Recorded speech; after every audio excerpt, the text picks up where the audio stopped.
اور اے پیغمبر صلی اللہ علیہ وآلہ وسلم،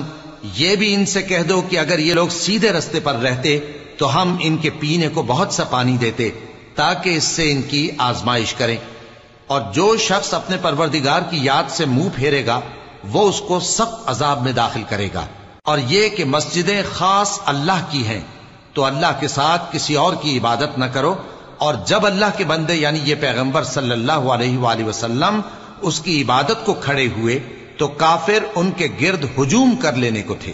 اے نبی صلی اللہ علیہ وآلہ وسلم، کہہ دو کہ میں تو اپنے پروردگار ہی کی عبادت کرتا ہوں اور کسی کو اس کا شریک نہیں بناتا۔ یہ بھی کہہ دو کہ میں تمہارے لیے نہ کسی نقصان کا اور نہ نفع کا کچھ اختیار رکھتا ہوں۔ یہ بھی کہہ دو کہ اللہ کے عذاب سے مجھے کوئی پناہ نہیں دے سکتا اور میں اس کے سوا کوئی جائے پناہ نہیں پاؤں گا۔ ہاں، اللہ کی طرف سے احکام کا اور اس کے پیغاموں کا پہنچا دینا ہی میرے ذمہ ہے، اور جو شخص اللہ اور اس کے پیغمبر کی نافرمانی کرے گا تو ایسوں کے لیے جہنم کی آگ ہے،